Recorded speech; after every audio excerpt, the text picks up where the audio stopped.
So pardon this lack of composure. Exactly what my life ordered. A lover and a friend. Riding on the same page. Walking at the same pace.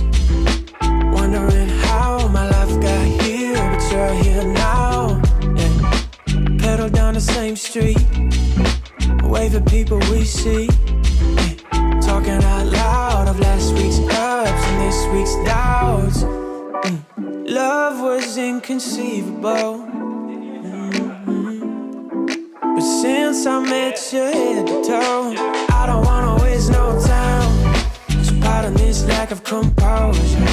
Exactly what my life ordered. A lover and a friend. Look, can we just... I don't know. Good evening, everybody. Good morning, actually. Good Lord. Depending on where I you... believe it's midnight. No, I know. All right, folks. It's been a while, but we are live. We are doing another edition of Love is Hawks. This is our more laid back version of what we do when we live stream. So there's, we do talk about love and stuff, but there's no like ideology or like any kind of thing that we're pushing. We don't have a lesson plan. Yeah, no lesson plan. Exactly. We're just going to talk tonight. So, Yeah. we haven't done one of these in what it feels like forever. It's been a while. Like a month, I guess. Month? Yeah, it would have been a month since we've actually done something like this because we took 2 weeks. we made an executive decision last time that we were live and decided, we just were enjoying each other's company. And we said, we can just put off doing a live stream. They're fun. We love sharing ourselves and what we have to talk about with all of you guys, but it's sometimes it's fun to just enjoy life ourselves. So we just kind of make that decision and say, hey, so I want to offer you promotion. See, we're getting stuck. Robots at this time of the hour. We're getting spammed. Spam Go on this late. That's right. Hey, that's okay. We'll take it. Thank you for tuning in. I know you're trying to sell us on something. We're selling you on love. Okay. Yes. So if you want to follow us along over on our Twitch, you're more than welcome to. So, hello, my name is Gabe Leal. And I am Yvette Richardson. And this is Love Talk. We do right now a once a week show called Unwrap Love. So if you want to check us out, you can head over to our YouTube channel where we're streaming now at www.youtube.com/@unwraplove. We would appreciate it if you get over there, and let me make sure I got my sounding board ready to go today. So hit the bell there, yeah, follow along, and you'll get lot of really good content. We've been working very much a lot on the YouTube channel there. So if you're checking us out over there, thank you so much. So this evening we're gonna kind of just again free flow talk. We're gonna talk about a few dating sort of scenarios that One we could kind of talk about is Love is Blind. Did yes. you watch that? So yeah, that's one of the reasons why we didn't kind of tune in as well. We were watching the Netflix series Love is Blind. This is the 6th. It was very, very spicy this season. So for those who don't stories. know, the premise behind it is that people meet each other sight unseen. They get to know each other without seeing who they are. And the whole concept of the show is that people can actually fall in love with somebody through an emotional connection, through conversation, without having actually physically seeing this person. And they have to make a decision when it comes to a point where they either like choose not to like move on with somebody, or they ask somebody so it's mostly the guys that have to ask these women that they have like there's like 15 women, I think 15 or 16 women, and they have dates with all of them, and then they kind of just pare it down to maybe a couple that they find interesting, right, that you have a connection with, and then from there you decide whether or not you want to leave. The whole premise is to leave these pods, what they call them, with a partner, with a fiance, and then from there, they follow your journey throughout the next couple of weeks. So it's actually like a whole month that like all this stuff is supposed to take place, or 6 weeks, something like that, where you meet somebody, then you start like have a trial live together with this person, and then you do kind of like start meshing your lives together, and then eventually it, You're supposed to get married. yeah, it's a build up to getting married. But some of them discover, that's not the person I want to spend the rest of my life with. Some of them do it, a week before the wedding. And sadly, some of them do it right there at the altar. That's the hard ones to watch. They don't choose the other person. One will say yes and the other will say no. And so that's pretty sad. Yeah, those are the hard ones to kind of watch, because then there's people that have a build up through emotions, and over 6 weeks, that's a lot of time for people who don't go. I mean, we honestly went through something like this when we got together. We had like our preliminary conversations where we had never met in person. Except we saw pictures, and then we did do a video after a week. Yeah, so we did do. But even then, after our first date, we were like boyfriend, girlfriend. So, yes. So that kind The of day before our first date. Yeah. So that kind of moved pretty quickly, but it can happen. And I think that in some of these instances where people aren't quite so sure whether or not this experiment that they go through works. I mean, love, like I said, love has no timetable. There are people who have met this is the 6th season, so they've had 5 previous seasons, and they do have couples that meet and are, married and still together. Some of them are having children and moving forward with real life. So it was kind of good to watch it, though. It was a really cool, like, this was my first dalliance in seeing these kind of love shows. And I've been somebody who's interested in love. I just never watched them. And then she introduced me to watching them. And I was like, okay, this is cool. So I was hooked. Sight unseen, I got to see all these people build through what I talk about inside of like conversations and really getting to know somebody. And then you really get to see whether or not somebody has a superficial like side to them that's like, I need the looks. Like there were a few people like, I need the look. Like it wasn't a 100% sell on their part until they actually personality. Yeah. Until they actually met the person, and then you're like, okay, now you get to see whether or not, and hey, yeah, the physical attraction for some people, yeah, it's important. It's like a big part of it for them. But for some of them, it was like, hey, I loved this person's soul, and that's kind of what love kind of is in some instances, to learn about that person internally, and then you also fall in love externally with the person, but it's the internal part that we always talk about, right? The whole beauty fades. So what happens when that goes away? You meet somebody, and um, I've heard stories and read stories and watched stories that like people who like get in accidents, whatever, or something happens to them, and then their partner stays with them throughout the whole thing because they truly love them, and it's not totally based on looks. So you get a mixture of both. But it was really good. It's really spicy to see a lot of the people, the personalities. I mean, it was crazy. I mean, it was. Yeah, it was good. The reunion was really good too. They put a lot of people in their place, so that was fun to watch. So yeah, if you haven't seen Love Is Blind, check it out. Season 6, it was pretty good. Yeah. I've seen seasons 1, 2, and 6, so I haven't seen the ones in the middle, but those were all pretty good. Pretty good. But that's what we talk about here. That's what love is. We love to like just go see like different instances of love. And we're going to be exploring more of those because they're kind of fun to watch and see how people interact with each other when they're put in these situations, from learning to date, to be with somebody, to actually falling in love. And then discuss some of like that's what we did. Like we would discuss some of their conversations. So some of the things that took place, we would talk about it afterwards. So, we might start doing that here too, is just kind of like analyze some of these love shows, because they're really interesting. Yeah.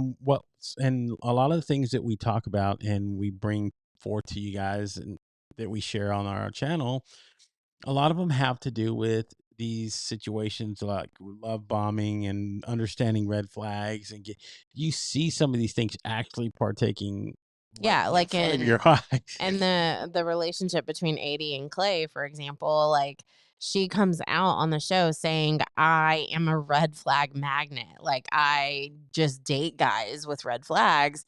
And then here she is getting involved with a guy that has nothing but red flags. And she stays with him all the way to the end till he tells her no.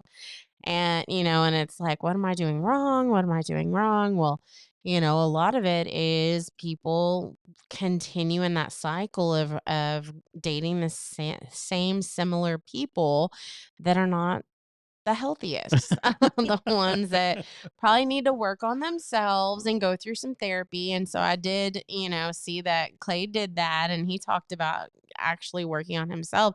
So that could be a good thing. And, sometimes it does help in that relationship when you step back and you walk away and say, I'm not going to put up with it. I'm not going to continue to date you with this big red flag. Like you've got to work on yourself. I can't fix you. There's nothing I can do to fix you. Absolutely not. In some of these instances, it's you kind of see it unfolding, and you go, it's watching the horror movie and yelling, "Don't go down that alley! You go down that alley, you're gonna get chopped up. Like, please don't go." But it's coming, and yet a lot of these people will put themselves in those situations, and then they get to the point, and then it just happens, and you're like, And they know that it's not good for them, but they continue to do it. and you Yeah. feel bad for them because you're like, God, man, it sucks to emotionally have to go through that, but you also see the writing on the wall. You Sometimes it don't takes several times before you finally learn. Some people will put up with it and continue to date people like that for years and years and years and years until maybe they're older and then they finally decide. But yeah, it's a struggle for people that can't, I guess they're not self-aware that Yeah, it's that they keep falling into the same trap. They yeah, keep thinking this time it's going to be different and it's not. but it's what I love about these shows. You get to see it unfold from beginning to when people connect all the way to the point of saying, okay, is this really a relationship worth investing in and taking the time to see what can happen down the road with this individual. It's a real test to understand love, to understand each other, understand themselves. I think that's a big thing that comes out of a lot of these shows is that people say, and I learned a Yeah. lot about myself. Like, And even like Chelsea said, she was saying and doing things and totally forgot that the cameras were around her. mm-hmm, So they get really on these reality shows, yeah, that there's cameras around them, so they might be putting on a show, but at the same time, they're around them so much that they, like she said, sometimes just forget that they're there and their true self is starting to come out. yeah, So, a lot of it, yeah, I'm sure, there was maybe, the cameras were there, so they're going to behave a different way. But over time, they can't help it. Their true side eventually comes out. yeah, and that's what I like about some of these shows that I'm starting to realize is that you do see somebody's true self, Mhm. and whether or not it's unraveling in front of all of us. Uh, it sucks to see it happen, and you're like, man, gosh. It's if just a sports analogy that I'm going to use. It's being an armchair quarterback. It's like watching a football game and then going, "Why did he throw it that way? That guy went there. That person was wide open, or this thing." Like people after the fact, but when you're in the moment, it's kind of sometimes it's hard to see and judge because it is a split second sort of minute to minute sort of thing in some of these relationships and people's lives, and we're watching it for entertainment purposes. So it's cool to check them out, but we'll look into watching a few more of these and sharing our thoughts because they're really interesting. Yes. I'm really finding a lot of good talking material as well. So And we find other talking material by looking things up not like by this looking, one. like, well, yeah. So we're gonna So share a few things we found online, and these are dating situations. We'll keep them anonymous, but these are real life situations that people have gone through, and a lot of them just again they don't know exactly how to deal with it, so they're going to put it out into the world to see what people have to share about their vice because they're not quite so sure or trusting of their own intuition. All So right. So this one is so this is a guy talking, 25-year-old male. Girlfriend, who is a 23-year-old female, won't stop calling me my little peepee. So, how do I explain that I don't like it? Mm, Um, Hold on, let me get this closer. there you go. So me, my 25-year-old male, and my girlfriend, 23 female, have been dating for 6 months now. My girlfriend has had some trouble coming up with pet names. I call her my little inchworm because she's always inching over on my side of the bed. About 2 weeks ago, I was taking my meds before bed, and she started saying how I am a pill popper. Her little PP for short. But it sounds exactly like PP. Now she says it all the time because she thinks it's cute. What do? I hate being called little PP. How do I explain it better? How do I get my girlfriend to call me something else? I have already told her I don't like it. I hate the nickname my girlfriend gave me. Well, gosh, My little PP. PP. Come here, my little No, PP. yeah. Give me a kiss. In some How do you instances, like it if I keep calling you that? My yeah, little PP. I don't My know. little PP. I don't know. I guess for some guys, maybe it is something that drives them nuts. I mean, My if you little know, you would PP. be like okay with it. It's like, hey, I'm gonna call you my big titty mama. I mean, come on. Like, what does that mean? Like, you're my BTM, and like, what? What does that mean? I mean, pet names come out of wherever, and I mean, again, if you find it offensive and you think it's harming, okay, say something. I mean, come on, you do have a say He in it. already told her, though. He Yeah, doesn't like it. he doesn't like it. Well, keep reiterating it, like telling her, look, or start calling her, like just to not to be vindictive, but to say, okay, well, let me come up with something that might be offensive or hurtful to you. Like I don't Well, like it. maybe she doesn't like my little inchworm because he's saying, it's because you always are inching over on my side of the bed, like you're taking up too much space or something, and maybe she doesn't like it. So maybe if he asks her, like, Do you like what do I? you like the nickname my Yeah, little inchworm? Is that it? I mean, if you don't like it, is that why you're calling me something that you think I don't like? Like, is it something that you don't like? So maybe he could do that yeah. too. I mean, it again, it varies per person, per relationship. But I think it's something that you should genuinely talk about and discuss. And if your partner's not open to it, then I guess you might have to come up with keep coming up with things that maybe she will finally touch base with her and say, okay, I understand now. Mhm. Like you don't want to have to go to that point, but if it doesn't sit well with you and your partner's constantly like poking you, thinking it's fun, I mean, you can either just sit there and say, okay, I'm okay with it, or you can say, okay, I'm going to do something about it and make sure that they understand that so that we have a level understanding of how I feel about this. So I would say, in those terms, hey, Dan Roth, Mr. Kunkel, watching over on YouTube. We are live. So that's kind of crazy. But Mhm. again, how would you feel, Dan, if somebody like we were talking about pet Ye- names? Yeah. How would you feel if someone said, "Come here, my little PP"? I know it's crazy. It's crazy. But there are some people that like have those kind of nicknames for each other and they're okay with it. But it's something that you have to be okay. Like you got to have a mutual understanding and there has to be a good reasoning behind it. So let's like Yeah, search. I think because obviously, like, she sees on his face and the way he's telling her, like, I don't like it.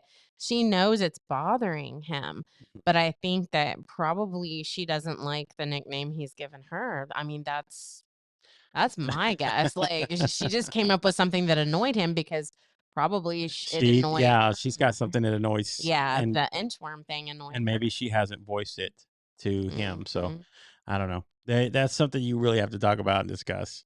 But I mean, we have. I don't think. I mean, do we have nicknames really for each Not other? like Not that. like no, of We course, just call each other baby baby and or babe babe or and something. my Yeah, love. yeah, we And you do call me corazon. corazon. I do that. Yeah, we do have something, but Yeah, but it's there's maybe nothing derogatory. Tory or saying like, I mean, it's like I mean, I don't want to be offensive, but if someone would call you like if you were like, I don't know, oh, never mind. I won't say it. I won't say it. You know, but I was just gonna talk about a male anatomy, and never mind. We'll just skip past that one because I don't think I'm gonna win if I say that one. All right, this one here is about sexual attraction with people. So, this is somebody seeking advice. So you guys can chime in as well. Um, I, female 24, am losing physical and sexual attraction to my boyfriend, same age, 24 male. We've been dating for 4 years, and I don't feel the desire to have sex with him anymore.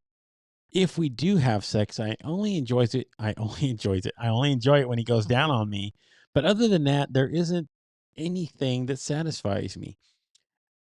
I've discussed with him things I want to try, like using toys, porn, more dirty talk, but nothing has changed. And I'm not sure I even want to try anymore. I really love him and I see a future with him, but can I really lower my standards? Is sex something I can give up in a relationship? Is it fair to even give up on the relationship because the sex isn't up to my standards? Anyone have ever been in a long-term relationship who I could use their advice when it comes to sex? So, um, this one's a hard one simply because they've been together for a couple of years and they've got to know each other both emotionally, intimately, physically, of course. Sex is a big thing. It's important. I think it's another level of communication between two people. And when you're having a frustration there, I mean, she's talked about it with him and maybe discussed other things. Um, I don't know at this point, like what else he could possibly do that would maybe help out in that kind of situation. Maybe they need to go for a couples massage. Something. Like, I mean, there's got to be something. I There's got to think. be some other kind of physical touch that maybe she's wanting. Or that she's missing out on some yeah, maybe it is Or making maybe she needs to figure out what's wrong with with her or something. I don't know. yeah, maybe they're just not sexually compatible. I mean, that's a problem too sometimes. um I mean, being in love with somebody is okay. You want that. You want emotional connection with somebody, but yet when you're physically sexually frustrated with somebody, um that can be hard. Like that can be difficult because there's for example, there's married people who've been together and there's guys who would love to have sex more with their wives and they don't for whatever reason, and it's kind of hard, and vice versa. There's women that like, I wish my man was more intimate or he was maybe a little bit more romantic with me. um so it can be frustrating, I think, at that point where you have to discuss the things that go on in the bedroom the same way you would do with your bills, the same thing that you would do emotionally with somebody. Like, you got to sit down and talk about it because I think it's important. And I know it's maybe more a little bit more taboo. Maybe people don't feel as comfortable with it. Well, she did. She talked to him. Did She she told him talk to what him? she wanted. He just was like, "That's not what I want." I know, and it's hard. Exactly, it is hard. Because, like, not everybody wants toys. Not everybody wants to look at porn. So, like, maybe she needs to find Well, she somebody likes else. talking. I mean, so Yeah. if she wants more dirty talk, maybe read. I mean, there's more to it like that. I mean, maybe Mhm. explore romantic books and erotic books that talk about these things, right? Instead of, maybe it's not the visual thing that pleases her. Maybe it's more of an auditory thing. Yeah. I mean, you got to explore all avenues when it comes to being intimate with your partner. Um, and the thing about it is, yeah, you both want to be satisfied at the end of the day. I mean, Trusty cat is behind behind us. me, hello, Kitty. she's been like hiding all day long, but yet when it comes to camera time, this is my life. Like it come camera time, she's ready to come be on camera. Like it's like the lights come on and it's like I'm here to perform. I don't need you here, Cat. It's like she's part of the show. I think both of them are. Yeah, but The other one's next to me. yeah, but he's always around. That's not what I'm. It's like she only wants to be on camera. And she's a Yeah. camera hog whenever she knows it's lights, camera, action. Mm-hmm. But no, in that situation, sex I think is really important. Um, and in the terms of what she's talked about, yeah, it was hard talking about like pornography, but for some people, it does take those kind of things for them to get off. And like you said, maybe she needs to explore this with somebody else. Like they've been together 4 years and they've already hit this sort of like lull in their relationship. Um, if you're not married already, then there's got to be something maybe possibly going on there that maybe got to take time apart from each other. I don't know exactly what would light her fire, but my thing is if you're having problems with this person and you know them emotionally and physically, I mean, is it going to be harder for the next one? Like I don't know, that's a difficult one to kind of navigate, but keep at it is what I say. Explore as many avenues as you possibly can before you decide to determine, hey, maybe this isn't the right relationship for me. That's my advice. All right, so I have another one. My he's 25-year-old male girlfriend who is Oh, this is it. Set an unfair ultimatum. 25-year-old female set an unfair ultimatum.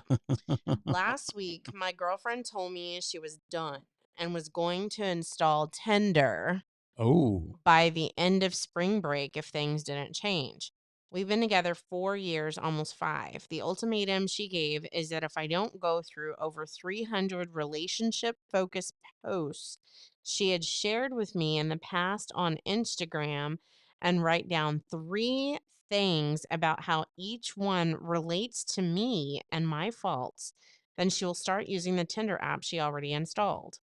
I had 4 days to do this. I work 4 on 4 off, 12-hour shifts, but I had a lot to do this weekend. I cleaned our entire messy room, took out the trash, did all the dishes, sorted our dirty clothes by color, and folded the laundry. I even went out and ran errands and cooked for us multiple times. I do this stuff pretty much every weekend and maybe minus the laundry sometimes. All the while, she did an assignment yesterday and took two tests that took a couple hours. But otherwise, over the course of the 4 days, has literally done nothing other than play on her PC.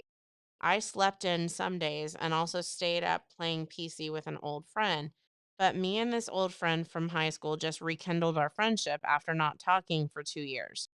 There were times during this 4 day break that I could have focused on the assignment she gave me, but didn't. I have been finding it draining to have to do this while balancing everything else, and I lacked motivation to complete it and procrastinated it to hell. I just think this is incredibly unfair and borderline abusive. I don't think my partner and LOML, I don't know what that stands for, should be holding things like this above my head. Love of my life, love of that's my what it life. is. My love of my life should be holding this over my head. My 4 shifts start again tomorrow morning, and I'm freaking out because I said I would be done by 10 p.m. and it's already 7. God. Is this abusive? Is this controlling? I asked if we could do therapy before, but this is what she wants.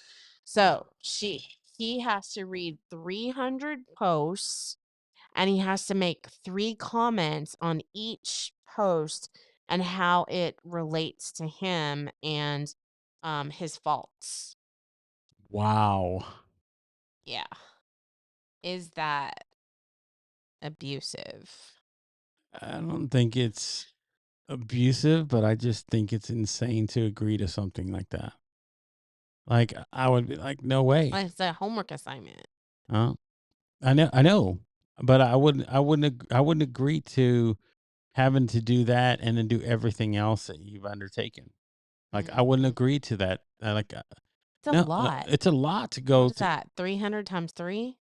Like even as the assignment, like even if you're doing things and you're like again. Now I would say this. maybe you use AI to kind of help like cheat a little bit. But It's even 900. but even then, to go through and do all of these things for To that write assignment, sentences. and then not only that, but then also doing the laundry, like cooking and everything else, it's a lot. It's a lot. Like I know because we do this together now, and she has assignments and stuff, and I can't imagine her saying, "I got to finish my paper. I got to finish reading this book. Oh yeah, I got to cook dinner for y'all. I got to wash dinner. I got to wash clothes for y'all. I got to do." I would be like, "Fuck that." Like y'all eating out of a box tonight. Y'all gonna have to rewash some clothes. You're gonna have to let air dry out a little bit, something, because that's a lot, man, for one person. Mhm. Um, yeah, I would have been like, no, I can't, I can't do that.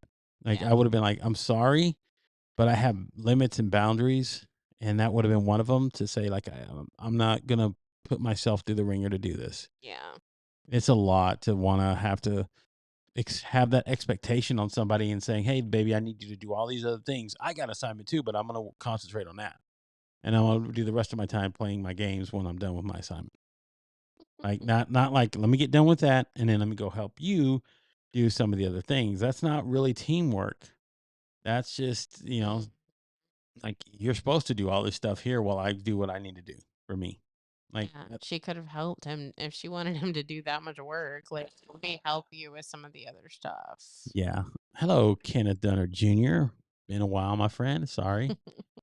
We said hi to Dan and Jim, I believe, Yes. earlier. So thank you guys for tuning in. We are doing this a little late, but it is a little bit fun to just kind of share these stories. So I got one here for you guys. Listen, and then we'll go to yours. All right. This is okay.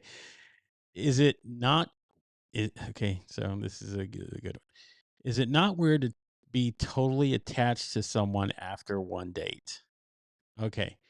I, 32 male, have had this happen to me twice now in the last year where a girl I went on one date with I was so insanely head over heels in love that they'd start saying things like babe, refer to me as their boyfriend, plan future events, offer to do weird things like go into my apartment, take my dog for the day after knowing this person for 4 hours. I'm starting to think it's just me that has this commitment issue or something. Friends that I talk to about this are just like, dude, she just really likes you. Just go for it. She's just trying to be good to you. But but am I overthinking? Like, I find it so beyond weird to be so attached to somebody that fast. The girl I was with last night, first hangout, we had sex, and during sex, she was like practically begging me to commit to her. She kept saying shit like, "Stop overthinking it. Let's just be together." And later the next day, she's blowing up my phone, begging me to come over and stay the night, calling me nonstop, etc.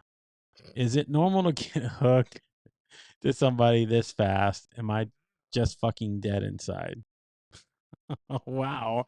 Is he dead inside? Yeah, so he's asking from the point of like these women he's going on dates, like he's been out twice. So he's probably an attractive guy. I don't know that, but these women that he's meeting like on their first date are getting so like quickly attached, like you're the one for me, babe. Like you're incredible. Like let's be boyfriend girlfriend. Like let's hang out, come over to my house. Like this one here, of course he took advantage of it. He's a guy. I mean, come on, you're I mean, if he had an issue with it, I mean, he's taking advantage of it because it's like we had sex. Go, yeah, she's coming over. We had sex, and then she's telling me like, stop overthinking it. Just be with me. Mhm. Um, so he's having, I guess, commitment issues and thinking about doing something like this. So is it weird? Do you think to be to have somebody like that attached to you after first date? I think to me, it depends on like the context behind it. So what I mean by that is like, had they been talking a few weeks in advance? Like, have they got to know each other? Or was this just like, first time meeting, sight unseen, let's hang out and you're like, oh my God, this guy, he's incredible and he's everything else to me and like just getting attached. Um, I don't know if I had more context, like, hey, we had been talking maybe a couple of times before we actually met, and then we did, and just like it moved that fast. But I would say, yeah, it might be kind of weird to have somebody come and be that attached after a first date, but especially if it's just like a blind date and you meet each other. Now, I'm not saying it doesn't happen. People have met, fallen in love, like got married 10 days later and they're still together. Like those kind of things do happen. So I don't want to say it's like totally out of the realm, but yeah, it might be alarming at first. It's like because you don't know the intentions behind it and whether or not it's actually true love. Um, but hey, I think he shouldn't be having sex sex to with have it, yeah. fun. So, That's to me, like, that's what I'm saying, he's taking advantage of it because he's like, mhm, even in his own admission there, we were having sex and, like, right during it, she's like, "Let's just be together." It's like, yeah. "Bro, like, if you're having these issues, you need to put up a boundary for yourself and say, 'I'm not gonna do this.' Like, I gotta stop." You're but you're kind of also leading this on, egging this on by saying, "Hey, let's go back to my place. Let's go do this." Like, and then you want to be like, just cut it off. Like, that's going to be hard for especially some of these women who maybe do have attachment styles, right? And they do see you very interesting and they do think that you're somebody that's worth investing in. So I don't know. I would just say set a boundary for yourself. Say, okay, I'm not going to have sex with these women. Like, put some kind of fucking moral compass in front of you and say, okay, let me hold a limitation for myself to not do this, and then see what happens after that. I I mean, if you're letting them into your apartment after your first date, or like I said, there's a little bit of context that's missing from what you're sharing, but I would say, yeah, you have an unresolved problem, and maybe some of these girls do have some unresolved issues as well. Yeah, it sounds like, especially like if the girl can't see that he is making this commitment first and then she's jumping it and saying, "Hey, like I want you, I want you, I want you," and he's not reciprocating, then obviously they're not on the same page. So there's an issue there. But yeah, he's moving way too fast. And if he doesn't want to find himself in the same situation, he has got to slow his roll. Hit the brakes, buddy. That's kind of you can control a few of these things if you just take the time. So that would be my advice to you. All right. You got anything else, sweetheart? I was just kind of like scrolling, but I didn't really see anything. Yeah. Um, but in some of these instances when you meet somebody and you get to know somebody, like I've been somebody who's been so like a very emotionally open about myself. But I wasn't also looking to like jump into bed either, sight unseen, or just like when I'm talking to this person, like, hey, let's go hop into bed. My thing was like I wanted to get to know who this individual is before we did something like that. Um, and I think that if you have any kind of self respect for yourself and you really want to truly like find love, or are you just looking to get laid and these are the easy things for you to do? Um, so yeah, I would be cautious, very cautious in some of these situations because you never know who you're going to meet out there. And again, if you meet the right person and you guys are talking and she does think you're very attractive or you guys like hit it off emotionally and you have a really good connection. I mean, you could possibly ruin it by moving it too fast and saying, "Yeah, let's go back to my place because she's excited, I'm excited." Um, I mean, things can get confusing when you do move a little fast. I was watching another love show that we were watching called Love on the Spectrum, which is about like people that have autism and stuff.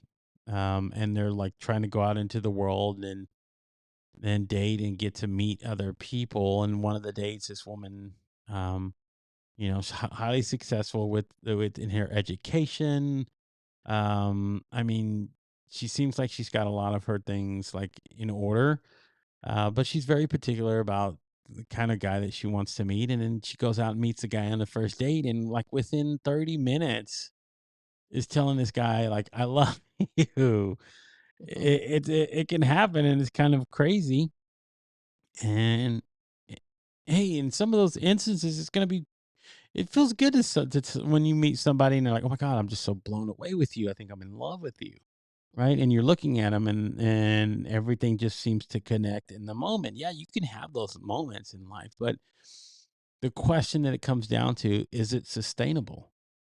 Like, is that a long-term thing? Which eventually didn't turn out that way because she figured it out later on. Like, hey, maybe I just kind of jumped the gun. Mhm. Um, but again, the guy was also like, "Oh yeah, hey, this is so cool for me." Like he was so open to it. He's like reaching over to kiss her, like, "Yeah, let's do this."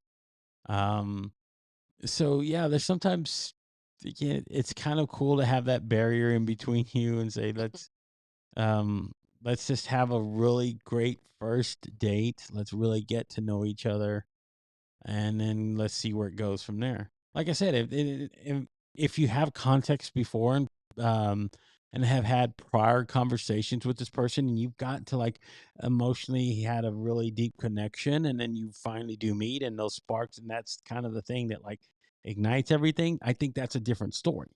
Mhm. Like you've got to know that person. You've actually started talking with them, so you do have some kind of inkling of who this person is internally and whether or not how emotionally you connect. And then all of a sudden you see them and the physical happens, and you're like, "Ooh, yeah, this is the good stuff." Like that kind of like how it was with me and her. Like we had our prior conversations and we really hit it off emotionally, and then we had our initial like video conversation, so we knew there was kind of an attraction there, and then we met in person, and I was like, "Ooh, like I was the one that made the first move, like because I felt like like I wasn't ready. I mean, we didn't jump into bed or nothing, but I was ready to like want to be with her.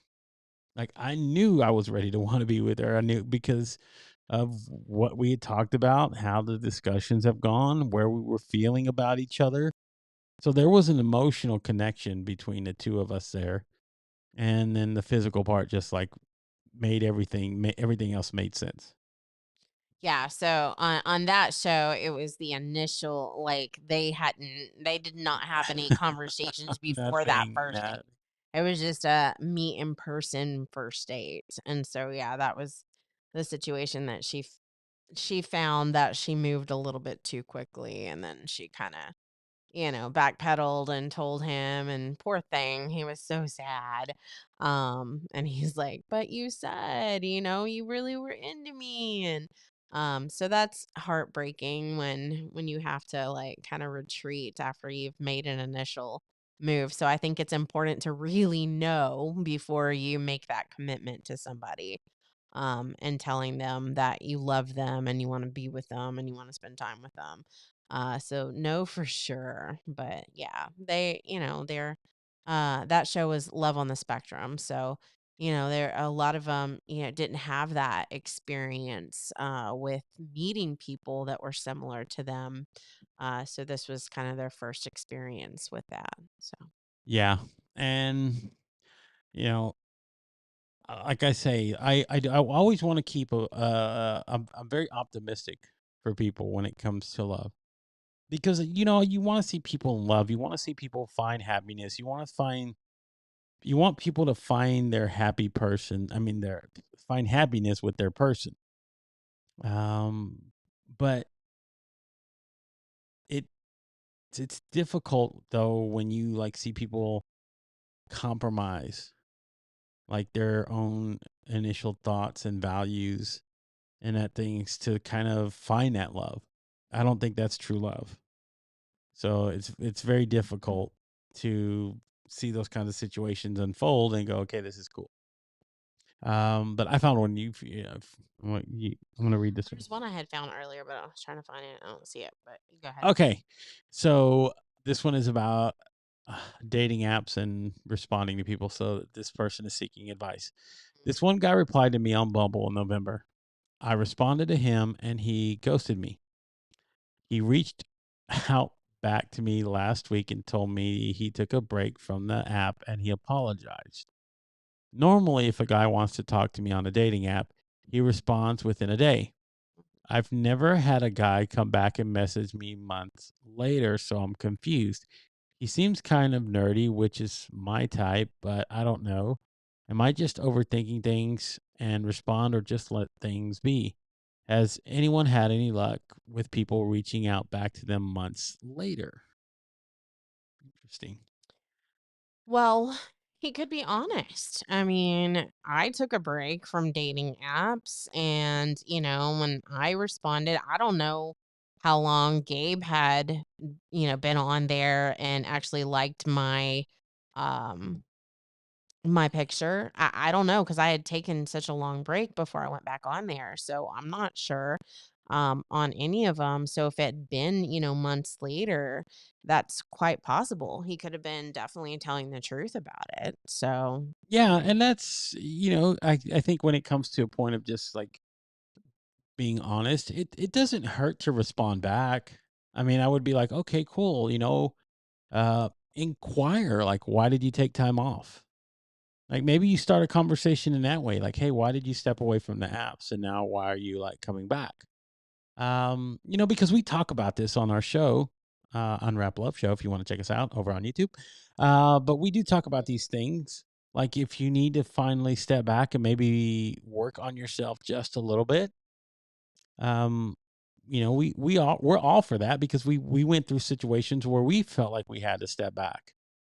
And maybe it was one of those situations where like he was like, you know what, I don't want to jump into this and maybe it's not going to be right and maybe it's not fair to this girl. I reached out, say hello, but then like just like I had to get off the app.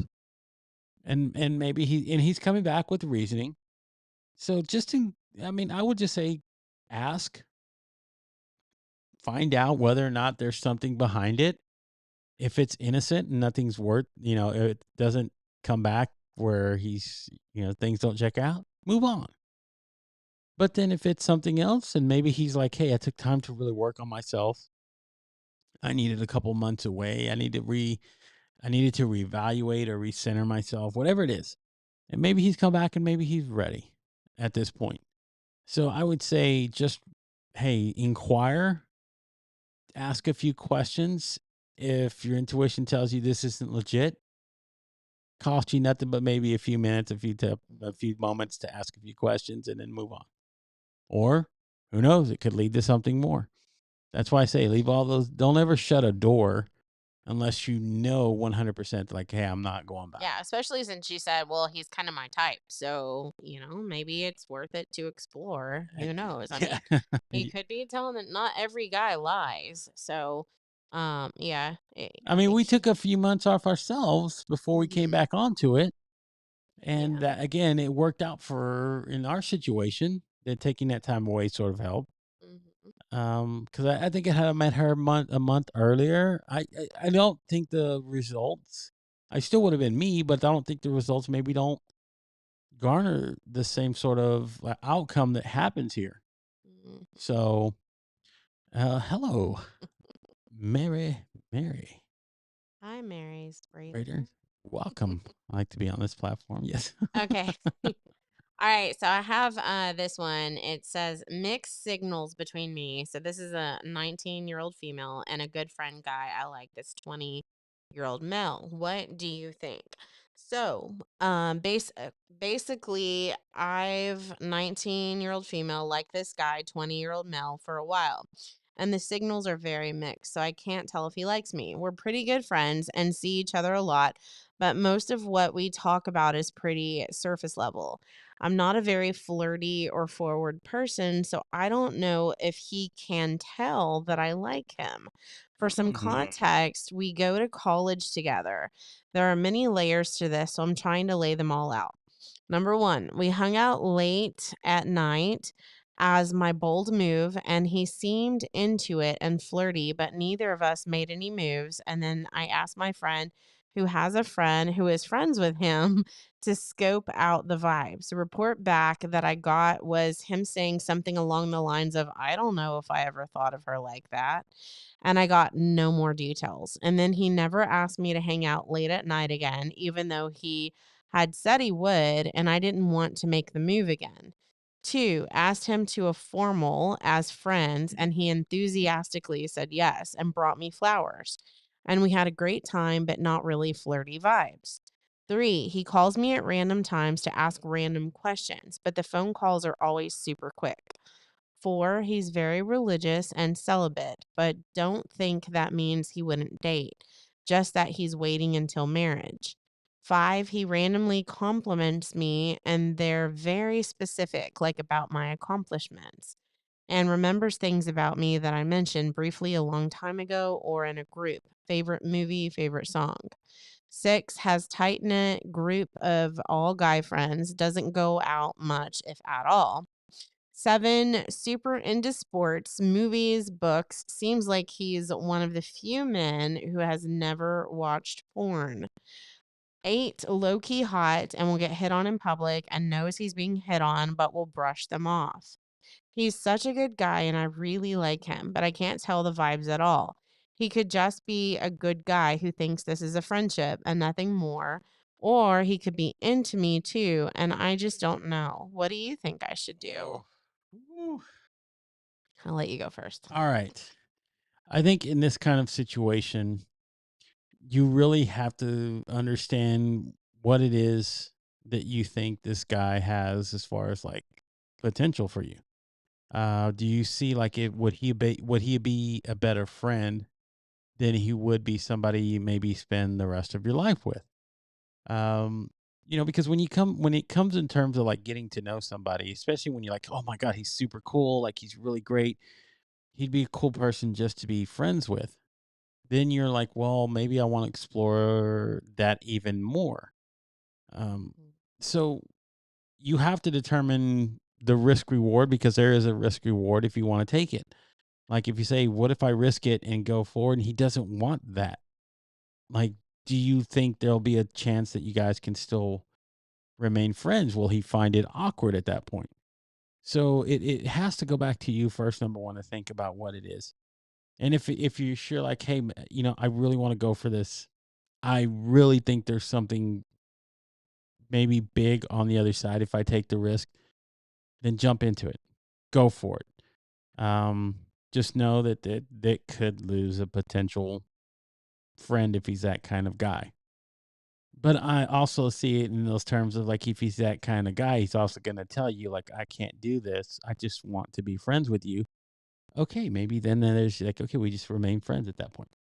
But you gotta kind of weigh on it yourself whether or not you want to take that jump because she doesn't sound very sure about the signals that she's picking out between the two of them. She's not sure whether or not like he's just being this low key great guy or he's just like playing like laid back and maybe there's something. So like I said, she's got to weigh a lot of things before she makes these kind of moves because it's like if he's not showing that level of interest, then maybe there's something. Maybe he's doing the same thing. He's unsure of you. So if you're waiting on him, it might take a long time for him to come forward and maybe share these things. And sometimes it's okay for the woman to open up and kind of express that a little bit. Yeah, so that story reminded me of a guy that this is how it went down. It was very similar. So, I was 25 when I met this guy. He was about my age, I think, maybe like a year difference or something, but he was my age. And he was very sweet, always hung out with me. He'd come over to my house and help me with stuff. Like I needed a wall put up in my mom's house where I was living at the time. And so he came and showed me how to do it. He helped me put together a shed in the backyard. I met him at church and he was a Christian young man And he was a believer and all of that, and so was I. And so I thought, man, this would be a perfect match. Like, I really liked him. He was good looking. He was kind of showing me, signals that he might like me, but he never came out and said anything. And so I waited and waited. It was a year had gone by, and I was Oh still God. waiting. I was going to like Bible studies with him. We would go out for coffee and talk. And I just, waited. I wasn't going to make a move. I never was. But then my friend told me to. And she was like, come on, just, tell him that you like him. And I was like, no, I'm not going to tell him. I think he needs to say something to me first. And she kept pressuring me to tell him. So I finally did. I told him, but I had a little bit to drink first. And so I told him and then leaned forward and I was like, I've been in love with you like forever. And he's like, really? And he just was in shock. And then somehow we kissed. I don't know if I started it or he started it, but we kissed that night.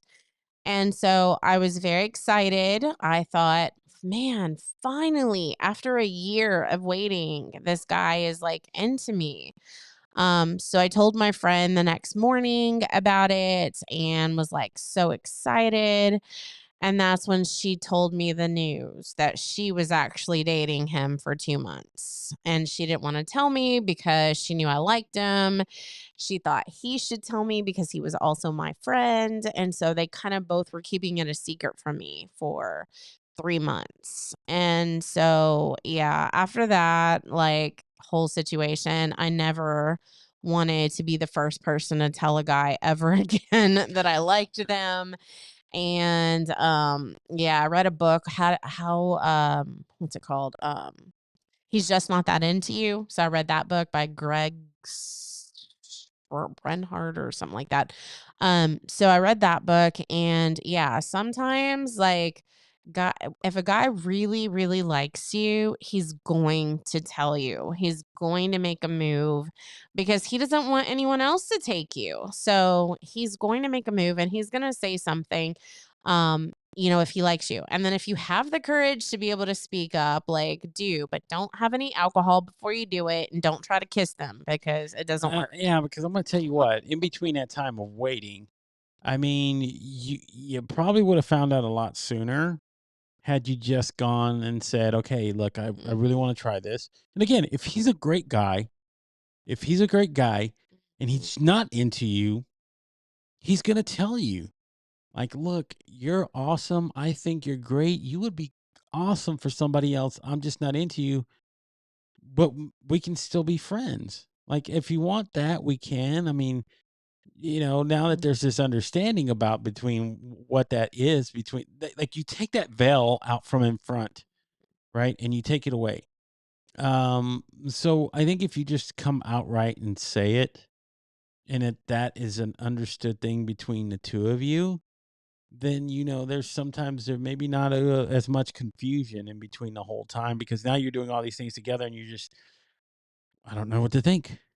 Like, I don't know what to think. And then by the time you do, like my thing is like that to me, that's like ripping the band-aid off a little bit at a time and going, oh, the hair a little bit. It's almost there. And then wait. Where if you just go, it's like, fuck, that was painful, but it's done. I know. So I would always just say in those terms, like again, you got to weigh the options, see where you're at, see where they're at, look at the situations, and then go, okay, let me make my decision.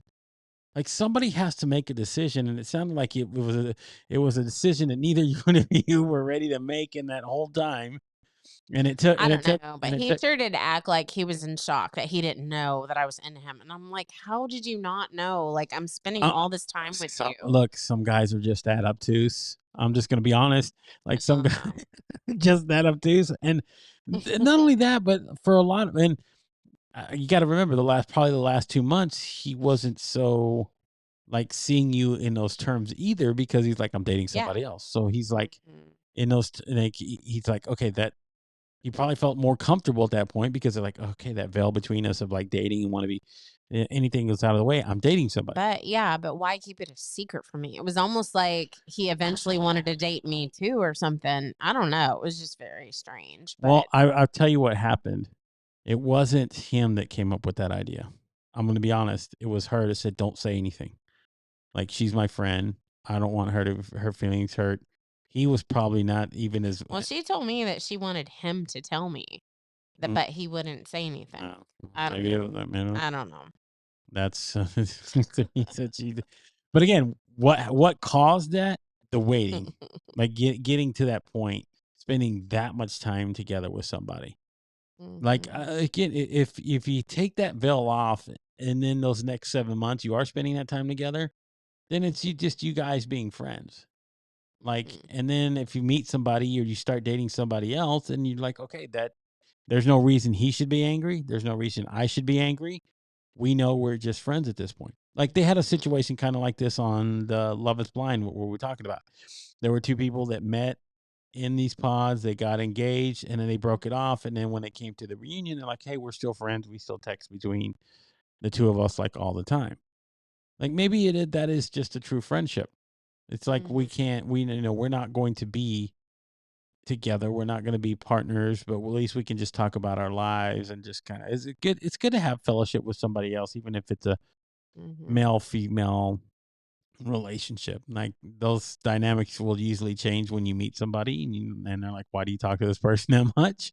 Mhm. Like maybe that changes, but at least you know that much about your situation between the two of you. And it's not nothing that catches you off guard because of an alcohol fueled night. Because what happens then is just like, well, was it the alcohol talking?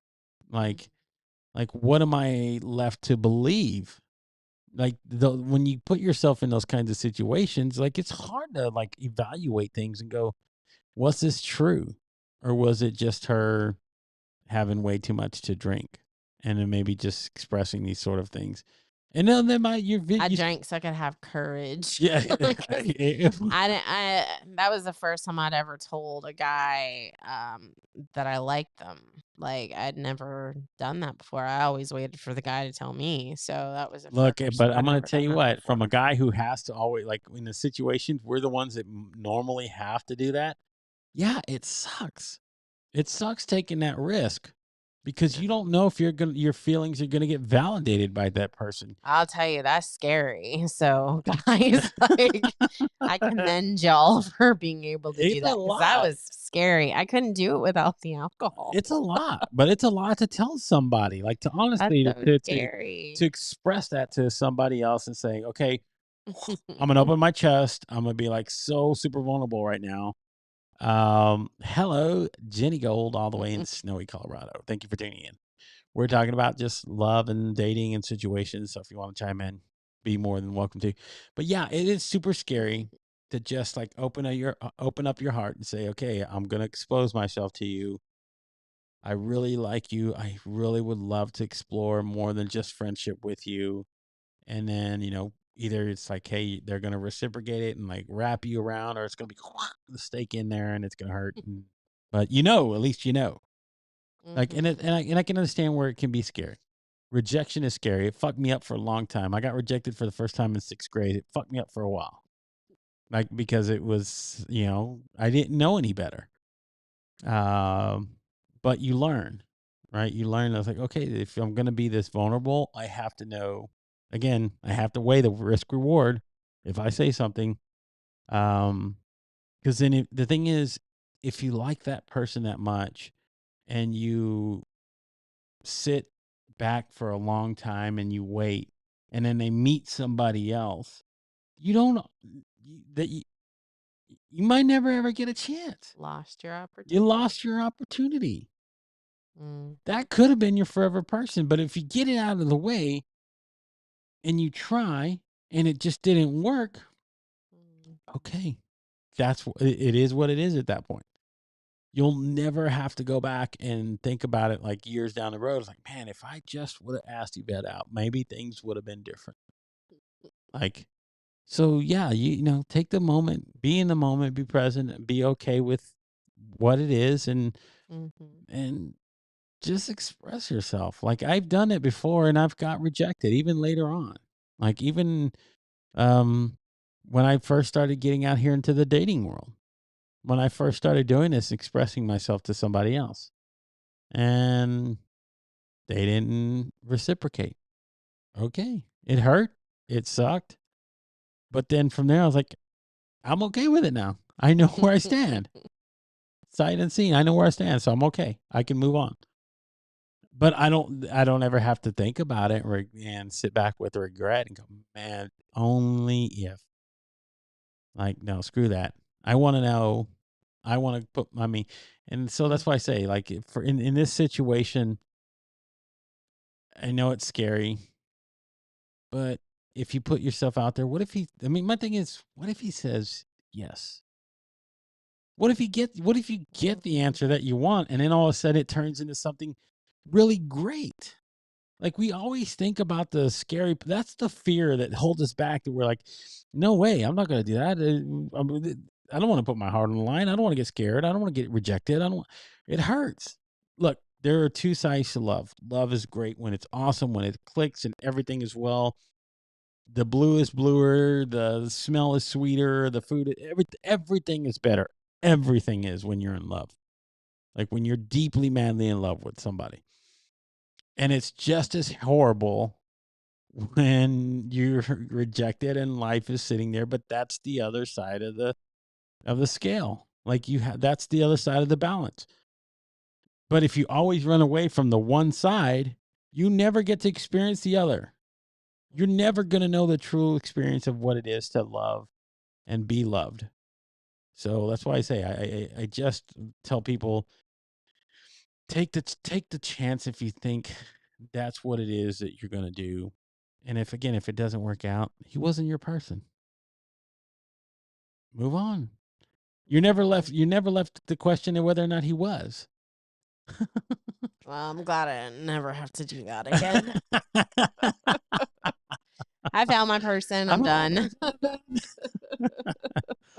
But hey, again, I'm not in a situation if I don't do it, if I don't take the risk, if I don't have the conversation, if I don't go out on the date, if I don't do any of that, I'm not sitting next to this woman. I'm probably back where I was a year ago, sitting alone by myself again. Like if I didn't say, you know what, I don't want to risk it again. I don't want to risk it. I just got out of a bad relationship. I don't want to do this again. Had I put up that wall, never would have been here, and it's probably the best decision I've ever made in my life. So I don't live with that regret anymore. So yeah, I would just say try it. Give it a shot.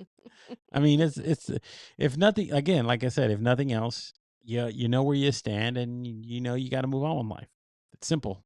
It's just what it is the scary part of dealing with the emotion.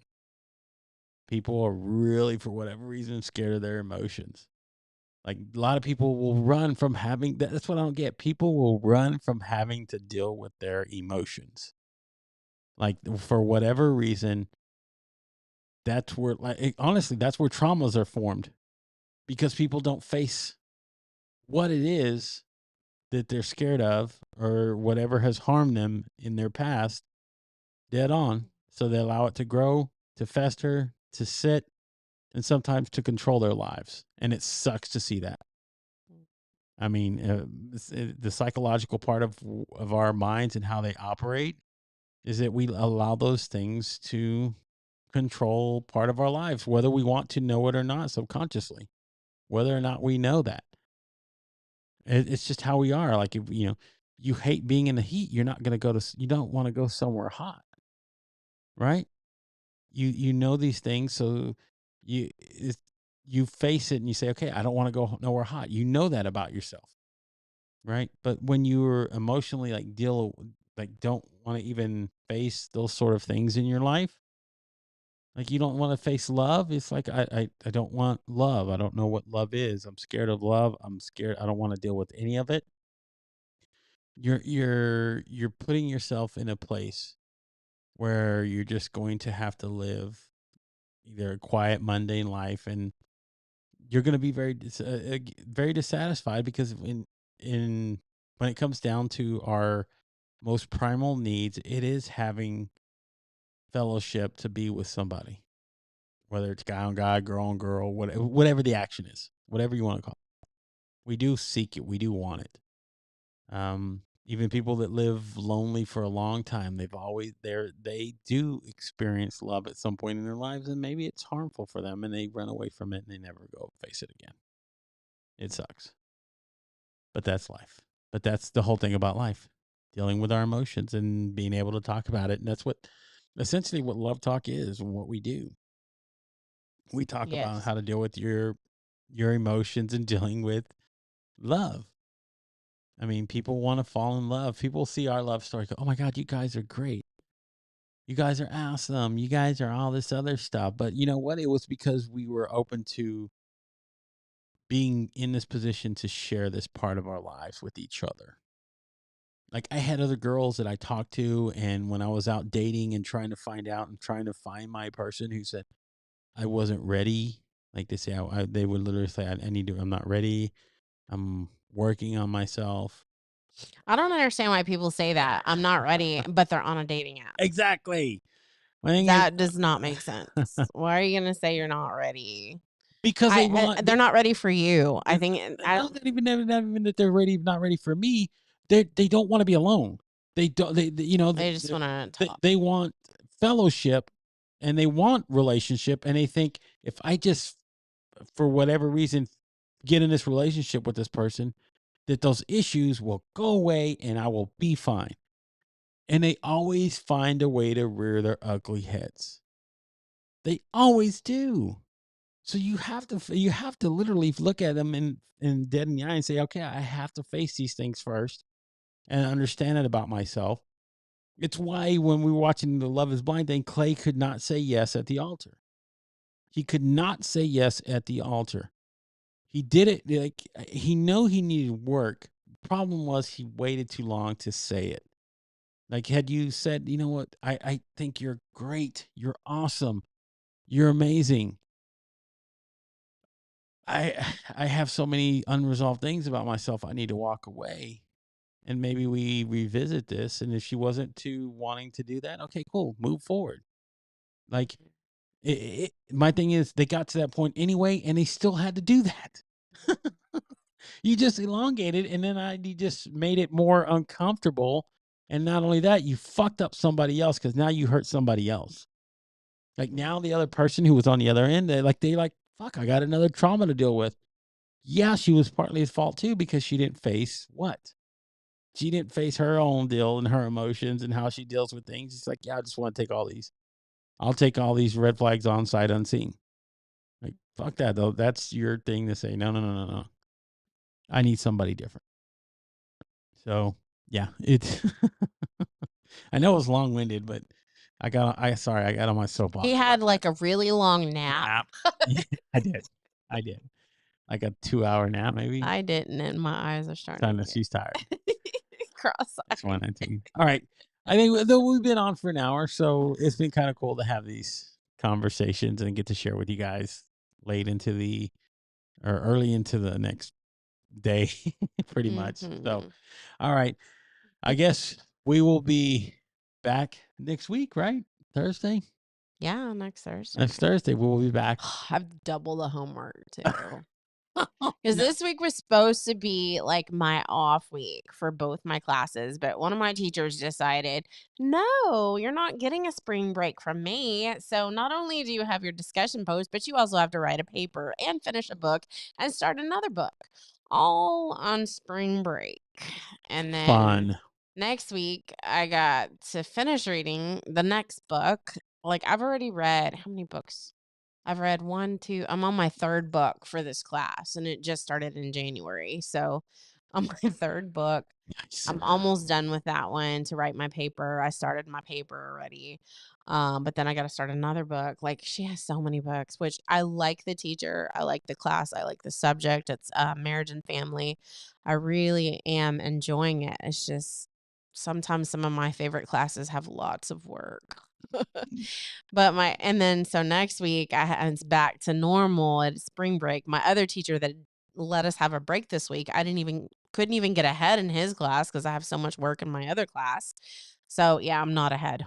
Ah, I'm trying to like finish the work this weekend and then back to double classes on Monday. So so, all right. Well, we'll see what we can do next Thursday. So but I should be okay. we will try to make this happen. All right, guys.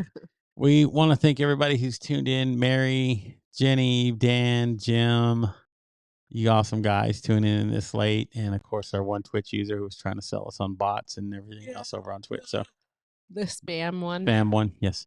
So, all right, guys, we will see you next Thursday evening, 8:30 Central Standard Time. So until then, you got anything else to say, baby? I'm sleepy and I love you. I love you too. All right. Until then, folks, we will see you then. Good night, everybody. Good night.